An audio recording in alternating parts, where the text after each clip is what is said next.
नमस्कार दोस्तों, मैं doctor Komal Bahl. Welcome to my YouTube channel. दोस्तों, इस एपिसोड में हम लोग पढ़ेंगे सुश्रुत सूत्र चैप्टर नंबर 37 भूमि प्रविभागीय। भूमि के बारे में बताया गया है, भेषज आगार के बारे में बताया गया है और किस ऋतु में कौन सी औषध का कौन सा पार्ट जो है संग्रह करना चाहिए, तो ये सब इसमें हम पढ़ेंगे। देखिए, भेषज आगार का वर्णन इस चैप्टर में सुश्रुत सूत्र 37 भूमि प्रविभागीय में बताया गया है, जबकि आचार्य चरक ने भेषज आगार का वर्णन जो है कल्प स्थान में बताया है। ठीक है, तो कौन सी भूमि से औषधि जो है उत्पन्न होनी चाहिए, ठीक है, जिससे वो अच्छी औषधि हो, इफ़ेक्टिव हो, उसको कृमि ना लगे। तो भूमि जो है काले सफ़ेद या रक्त वर्ण की भूमि हो, ठीक है, शमशान घाट ये सब यहाँ इस स्थान में ना हो, बालू रहित हो, किसी एक उत्तम रस से युक्त हो, पुष्ट हो, तो ऐसी भूमि से औषध जो है उत्पन्न होनी चाहिए। एंड नेक्स्ट इसकी जो औषध होती है, आचार्य सुश्रुत कहते हैं कि इसका ग्रहण उत्तर दिशा में बैठ के करना चाहिए, जबकि आचार्य चरक कहते हैं कि पूर्व या उत्तर दोनों में से किसी एक दिशा में बैठकर औषध का ग्रहण कर सकते हैं। ठीक है, नेक्स्ट इसकी जो भूमि होती है, जैसे कि अलग अलग गुणयुक्त भूमि के क्या क्या लक्षण होते हैं। जैसे कि पृथ्वी गुणयुक्त भूमि जो होती है श्याम वर्ण की होती है, भारी होती है, पत्थर ज़्यादा होते हैं। और इसके अलावा जो जल गुणयुक्त भूमि होती है वो स्निग्ध होती है, मतलब कि उसमें श्वेत वर्ण की मिट्टी होती है और स्निग्ध वृक्ष होते हैं उसमें, और चिकनी ठंडी थोड़ी गहराई पर खोदने से जल वाली होती है, मुलायम धान्य होते हैं, घास वगैरह होती है।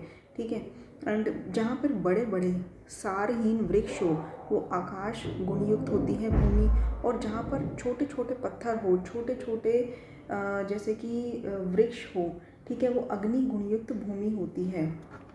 तीन अंकुरों से युक्त हो, छोटे छोटे सफ़ेद वर्ण के वृक्ष हो, तो वो अग्नि गुणयुक्त भूमि होती है। बड़े बड़े हो वहाँ पे आकाश गुणयुक्त हो गई, एंड भारी हो, स्थिर हो, पत्थरों से युक्त हो तो वो पृथ्वी गुणयुक्त हो गई, श्याम वर्ण की हो, ठीक है, सफ़ेद वर्ण की, स्निग्ध जहाँ पे मुलायम धान्य उगते हों, घास हो, और स्निग्ध वृक्ष हो, वो जल गुणयुक्त भूमि हो गई।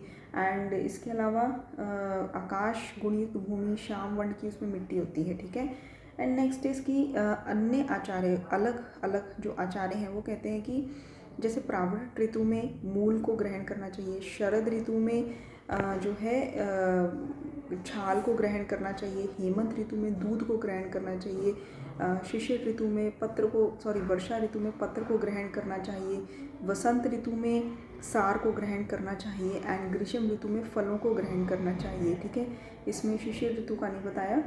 और लेकिन आचार्य सुश्रुत कहते हैं कि आग्नेय ऋतु में आग्नेय औषधियों को ग्रहण करना चाहिए, सौम्य जो औषधियाँ होती हैं उनको सौम्य ऋतु में ग्रहण करना चाहिए। ठीक है, जो शीत वीर्य वाली औषधियाँ होती हैं, कफ गुण युक्त जो औषधियाँ होती हैं, ठीक है, उनको बाकी आचार्यों का मत ठीक नहीं लगा। उन्होंने कहा कि आग्नेय गुणयुक्त औषधियाँ आग्नेय ऋतु में, सौम्य गुणयुक्त औषधियाँ सौम्य ऋतु में ग्रहण करनी चाहिए।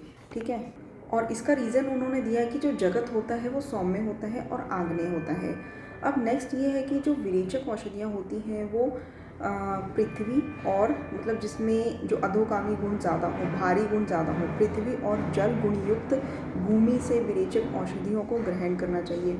फिर आकाश, वायु, अग्नि, इन तीन गुणों से युक्त भूमि से वामक औषधि को ग्रहण करना चाहिए। आकाश गुणयुक्त भूमि से संशमन औषधियों का ग्रहण करना चाहिए। ये तीन हो गए। और फिर इसके बाद कहते हैं कि सभी जो द्रव्य होते हैं वो नूतन द्रव्य जो हैं, दोषों से रहित द्रव्यों का प्रयोग करना चाहिए, एक्सेप्ट 5 चीज़ें। 5 कौन सी हैं? शहद है, गुड़ है, पिपली है, विडंग है, एंड लास्ट वाला है इसमें घृत। ठीक है, शहद, घृत, गुड़, पिपली और विडंग।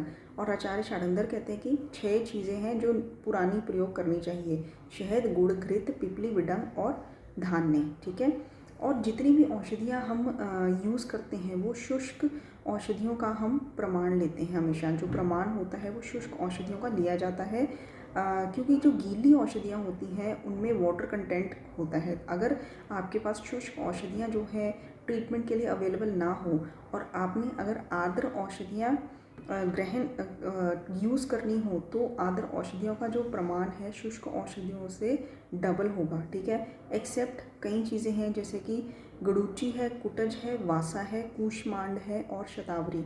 ये 5 द्रव्य हमेशा आर्द्र ही यूज़ होते हैं और इसमें डबल अमाउंट लेने की ज़रूरत नहीं होती है, ठीक है। सिंगल प्रमाण में ही यूज़ होते हैं, गडुची, वासा, कुटज, कूष्मांड और शतावरी, ठीक है।